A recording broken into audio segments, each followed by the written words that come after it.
कर्पूरगौरं करुणावतारं संसारसारम्।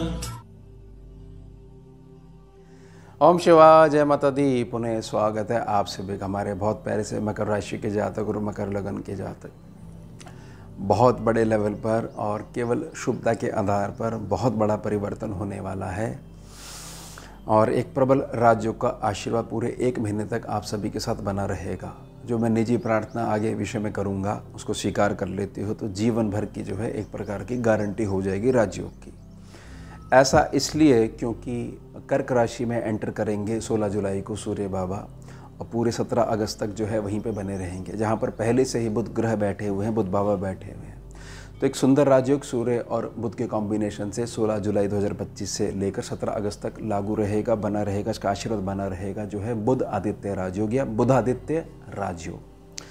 अब जो ये राजयोग है यह तो फलित होगा ही, लेकिन इसकी शुभता के लिए हमारे को 16 जुलाई तक इंतज़ार करने की बिल्कुल भी आवश्यकता नहीं है, क्योंकि 12 जून से अस्त प्रभाव में आए हुए बृहस्पति बाबा जो कि मिथुन राशि में बैठे हुए, जो कि आपके छठे सेक्शन में पड़ती है, केवल गोचर व्यवस्था में जो कुंडली बनाई जाती है केवल उसी कुंडली में, तो 9 जुलाई को वह अस्त प्रभाव से मुक्त होकर उदय हो जाएंगे।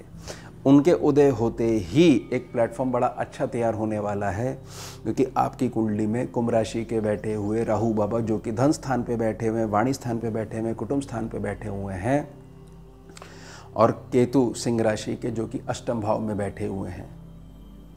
यह प्लैनेट जो है 12 जून से अगर कुछ दिक्कतें दे रहे थे, कुछ बदमाशी कर रहे तो ये बिल्कुल ठीक होने वाले हैं। बृहस्पति ठीक तो केतु ठीक प्रकार की ऊर्जा देते ही हैं।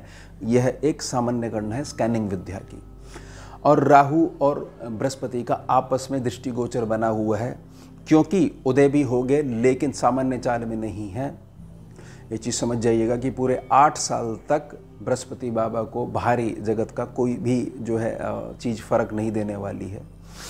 राहु की दृष्टि का कोई भी इम्पैक्ट उनके ऊपर नहीं पड़ेगा, लेकिन हाँ, जो बृहस्पति बाबा राहु को देख रहे हैं, राहु बहुत संभल के चलेंगे, क्योंकि बहुत तेज़ी से न्याय कर देंगे बृहस्पति बाबा उनके साथ। राहु को उसकी ही घर में घुस के वही गेम दिखा देंगे जो वह भ्रम के माध्यम से दिखाने का प्रयास करता है। अब होगा क्या? किसी प्रकार के पैसे के लेन देन को लेकर ये समझ जाइए कि 12 जून के बाद से अगर दिक्कत आ रही थी तो वो थोड़ी सी दिक्कत जो है कम होनी शुरू हो जाएगी। 10 तारीख से ही, 10 जुलाई से ही ये चीज़ समझ जाइएगा कि ये चीज़ ठीक होनी शुरू हो जाएगी। अब ये चीज़ समझ जाइएगा कि जहाँ पर ये धन जोड़ने वाला जो सेक्शन है, जो दूसरा सेक्शन है, जहाँ पर राहु दिक्कतें दे रहा है, यह बदमाशी जो है यह भी पूरे तरीके से कंट्रोल में आ जाएगी। सही व्यक्ति मिलेगा, सही सलाह देने वाला व्यक्ति मिलेगा। अभी तक जो व्यक्ति मिल रहे हैं, अगर गोचरी व्यवस्था का कुछ विषम प्रभाव पड़ रहा है तो हमारे को गलत दिशा की तरफ जो है मोड़ने वाले मिल रहे हैं। अब समझिए कि केतु यहाँ पर क्या करता है। देखिए, बृहस्पति डाउन जो है तो केतु का छिपा हुआ जो विषमता वाला रूप है वह सम्मुख आ जाता है। वह करता क्या है? वह यह करता है कि हम जहाँ भी जाते हैं वहाँ से नज़र उठा के लेके आते हैं, जो कि हमें नज़र नहीं आती है, वो टोक उठा के लेके आते हैं, जिसकी वजह से हमारा जो संघर्ष है वह बहुत ज़्यादा बढ़ जाता है और रिजल्ट जो है बहुत ज़्यादा हमारे से दूर कर दिया जाता है। यानी कि व्यर्थ में हमारी परफॉर्मेंस को देखते हुए व्यर्थ में लोग शत्रुता वाला भाव हमारे साथ बनाकर हमारा कार्य रोकने का प्रयास करते हैं। इसमें बहुत हद तक कमी आने वाली है 9 जुलाई के बाद से। अब समझिए कि सूर्य और बुध का जो कॉम्बिनेशन है, इसमें एक फ़ायदा भी मिलने वाला है, क्योंकि 18 जुलाई से लेकर 11 अगस्त तक अस्त और वक्री स्वभाव में बुध आ जाएंगे। अब वक्री ग्रह की एक बड़ी अच्छी जो है आदत होती है या बड़ा अच्छा प्रभाव होता है कि अपने से एक स्थान पीछे जहाँ पर उसकी वक्री दृष्टि पड़ रही है, उल्टी दृष्टि पड़ रही है, उस स्थान को वो निखारेगा ही निखारेगा। उस स्थान को निखारने के लिए उसकी सम राशि पड़ती हो, मित्र राशि पड़ती हो, विषम राशि पड़ती हो या ग्रह ऐसा पड़ता हो, वह उसके साथ हर हाल में संधि करेगा। तो बृहस्पति बाबा को बुध भी सपोर्ट करेंगे, इस छठे सेक्शन को बुध भी सपोर्ट करेंगे, तो आपको बुध उस प्रकार का बहुत फ्रेश माइंड देंगे, फ्रेश सोच देंगे, जिससे कि छठा सेक्शन है जो आपको डिस्टर्बेंस देता ही रहता है और ख़ास तौर से पति पत्नी के जो रिलेशंस हैं उसमें डिस्टर्बेंस देता है। ना चाहते हुए विचार जो हैं, एक छोटा पक्ष जो है जहाँ थोड़ा सा 5 मिनट की कोई बहस हुई थी उसको 50 मिनट की बनाकर आपस में बिगड़वाने लग जाता है, तो इसमें बहुत हद तक शांति होने वाली है। अब समझिए राजयोग कैसे फलित होगा। सबसे पहले तो समझ लीजिए ये ऐसा राजयोग नहीं है, ना कोई राजयोग ऐसा होता है कि राजयोग आने का मतलब या कुंडली में राजयोग होने का मतलब है कि मुझे मेहनत नहीं करनी है। राजयोग का मतलब है कि बहुत बड़ा टारगेट जो है आपको प्रकृति ने दे रखा है। अगर आप मेहनत के पथ पे चलते हो तो मेहनत भी ज़्यादा करनी है, क्योंकि आपका टारगेट बाय बर्थ में अपने प्रारब्ध के हिसाब से आप स्वयं लिखवा के लेके आए हो, ना कि यह है कि जब राजयोग है तो फिर इतना संघर्ष क्यों।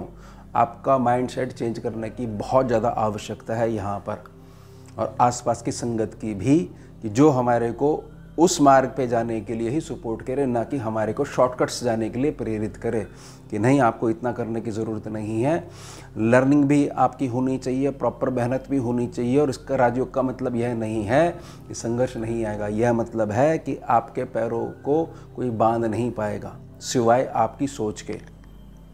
आप सूर्य और बुध का जो कॉम्बिनेशन है, मेरी निजी प्रार्थना रहेगी, क्योंकि सूर्य आपके कर्क राशि में 7वें सेक्शन में बने हुए हैं, थोड़ा सा पेशेंटली आपके जीवन साथी के साथ आपने व्यवहार करना सीखना होगा। अदरवाइज सूरज जो है वो एक्स्ट्रा जो हीट देता है इस सेक्शन को थोड़ा सा जलाता भी है, तो ये थोड़ी सी सावधानी यह भी बनाकर रखनी है। यह सावधानी आपस में जो मित्र मंडली है, जहाँ पर व्यापारिक रिलेशंस हैं, कुछ चीज़ों को थोड़ा सा आपको सेटल होने के लिए समय देना है, ना कि यह कि आज के आज ही फैसला होना चाहिए आप इस रास्ते और मैं इस रास्ते, ये गेम बिगड़ने लग जाएगी। लेकिन इस जो राजयोग है इसका कॉम्बिनेशन एक अच्छा ये है, क्योंकि ये लगन को देख रहा है, जो आपका जो लगन है जिसकी मजबूती के लिए आपको प्रेरित कर रहा है। वह क्या प्रेरित कर रहा है कि सारे सॉल्यूशंस एक चश्मे की तरह, वह नज़र का चश्मा जिसकी वजह से कुछ नज़र नहीं आता, आपके सर पे आपने लगा दिया है, और आपको बिल्कुल भी एहसास नहीं है कि चश्मा आपके सर के ऊपर लगा हुआ है, और पूरी जो घर में आप उसको जो भी आपकी व्यवस्था है वहाँ ढूंढे जा रहे हो। फिर किसी ने टोका कि अरे क्या कर रहे हो भाई, वो चीज़ ढूंढ रहे हैं, ये तो रही आपके सामने ही है। तो ये है आपका संघर्ष कि इतने समय तक हमारे पास जो चीज़ थी उसकी वैल्यू हमारे को पता ही नहीं थी, एहसास ही नहीं था, ये हमारे पास ये शक्ति है। तो वह जो आपकी बुद्धिमत्ता है, जो कि 7.5 काल के प्रभाव के कारण बहुत हद तक प्रभावित हुई है, बहुत अधिक भ्रमित हुई है, और अपनों से ही जो चोट मिली है उसके कारण बहुत हद तक जो टूटे हुए हो, अब उसमें नव जागृति का कार्य करने वाले हैं ये 2 ग्रह। ना कि यह कि चलो फाइनली राजयोग के लिए बताया गया है, अब आराम करने का वक्त आ गया है। ना आराम करने का वक्त नहीं आ गया है, एक लक्ष्य की प्राप्ति में हमारे को लगना है, फिर वहाँ पहुंचकर उससे पहले ही दूसरा लक्ष्य हमारे को तैयार कर लेना है। यही आपका जीवन होना चाहिए, और यही जीवन शैली को आपने अपनाते हुए अपने छोटों को सिखाना है। यह मेरी निजी प्रार्थना रहेगी। सूर्य बुध के कॉम्बिनेशन का मतलब यह है कि आपके पास जो छुपा हुआ टैलेंट है वहाँ पर चोट करता है, उसका याद दिलाता है, और जो कुछ आपके डिसऑर्डर्स हो गए हैं आपकी प्रकृति के कारण, माइंडसेट जो है अलग प्रकार का हो गया, उसको चेंज करने के लिए आपको अंदर से आवाज़ लगाता है। और जो इस राज्य को पहचान लेता है वह स्वयं की मंजिल को स्वयं ही हासिल करने के लिए स्वयं को ही प्रेरित करता है, ना कि एक व्यर्थ के कंधे ढूंढता है कि चलिए परिवार के सदस्य बढ़ाने शुरू कर दीजिए। जब तक परिवार के सदस्य ज़्यादा बड़े नहीं होंगे, हाई लेवल पे कंधे नहीं बढ़ेंगे, तब तक हम कुछ नहीं कर पाएंगे। इस भ्रम से दूर करके आपको ये याद दिला देता है कि आप कई 100 लोगों का कल्याण कर सकते हो। वो सामर्थ्य आपके अंदर है, उसको पहचानना है। वह धूल जम गई है, उसको हटाने के लिए राजयोग होता है। यानी मैं मूल क्या कह रहा हूँ, जिनके लगन कुंडली में सूर्य बुध एक साथ बैठे हुए, जहाँ मर्जी बैठे हुए हैं, आप ही आपका कल्याण करने के लिए बने हुए हो। यही ही प्रारब्ध में इस प्रकार की गोचरी व्यवस्था, उसी ग्रह तारा मंडल में आपने इसलिए ही जन्म लिया है। ऐसा नहीं है कि किसी ने अन्याय कर दिया या बहुत ज़्यादा जो है गलत हो गया आपके साथ। वो प्रारब्ध ही उसी तारामंडल में आपको जन्म दिलवाता है, समझ रहे हो। यानी कि आप ही वो चीज़ कर रहे हो लेकिन भूल के बैठे हुए हो। तो निजी प्रार्थना रहेगी, केवल और केवल मैंने आपको यह चीज़ बताई है क्योंकि सूर्य 7वें भाव पे बैठे हुए हैं। थोड़ा सा 7वां भाव हल्का सा इसकी हीट को एब्जॉर्ब कर लेगा तो ज़्यादा अच्छा है, अगर नहीं तो फिर थोड़ा सा यहाँ पर मुख से, जुबान से थोड़ा सा जंग हो सकती है, तो उसको थोड़ा सा बचाइएगा। आपके पास इतना टाइम ही नहीं होना चाहिए छोटे छोटे इश्यूज़ पे विचार करने का। तो यह है कि हमारा उत्तम विषय। मिलते हैं आपसे अगले भाग में नए विषय के साथ। जुड़िए और जोड़िए। ओम शिवा। जय माता भुजगेन्द्रहारम् कर्पूरगौरं करुणावतारं